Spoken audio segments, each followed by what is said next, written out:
ഗസ്ത മൃഗം. Wild animal. Yes, 4 wild കാല്. animal. Yes, 4 legs. ടെയിലുണ്ടോ? Yes, tail ഉള്ള വലുതാണോ? വലുത് മീഡിയം സൈസ്. റൈഡ് ചെയ്യോ അതിന്റെ മണ്ടയിൽ കയറി? റൈഡ് ചെയ്യില്ല. ചെയ്യണം. വേണമെങ്കിൽ ചെയ്യാം, പക്ഷെ നമ്മൾ ചെയ്യാറില്ല. ചെയ്യാം. എനിക്കറിയില്ല, ആരും ചെയ്യുന്നത് ഞാൻ കണ്ടിട്ടില്ല. ഈസ് ദി ഫാസ്റ്റസ്റ്റ് റണ്ണർ ആണോ? No. King of the jungle ആണോ? അല്ല. വലിയ കഴുത്തുണ്ടോ? നോർമൽ എല്ലാ അനിമൽസിനും ഉള്ള പോലത്തെ പാല് തരുമോ? പാല് തരും. കുഞ്ഞുങ്ങൾക്ക് പാല് കൊടുക്കും. നമ്മൾ കുടിക്കില്ല, കുഞ്ഞുങ്ങൾ കുടിക്കും. കങ്കാരു. നോക്കങ്കാർ. കഴുതേ പോലെ ഇരിക്കും. ഓൾമോസ്റ്റ് കുതിരയാണോ? കുതിരെ പോലെ ഇരിക്കും. ഇതേപോലെ എനിക്ക് കുതിര പോലെ. നമ്മൾ റീസെന്റ് അതിനെ പറ്റിട്ട് ഇങ്ങനെ സംസാരിച്ചു.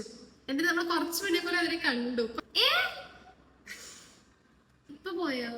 ഇപ്പൊ നമ്മൾ തൊട്ട് മുന്നേ വരെ. കാക്കയാ? Not a bird. പട്ടി. അതൊക്കെ ഡൊമസ്റ്റിക് അല്ലേ? ഏത്? ഹിപ്പോപ്പൊട്ടാമസ്. നമ്മൾ റീസെന്റ് വായിച്ചു. സ്ട്രൈപ്സ് ഉണ്ടോ? ബുദ്ധിയില്ല. ഒബ്സർവേഷൻ സ്കില്ലില്ല.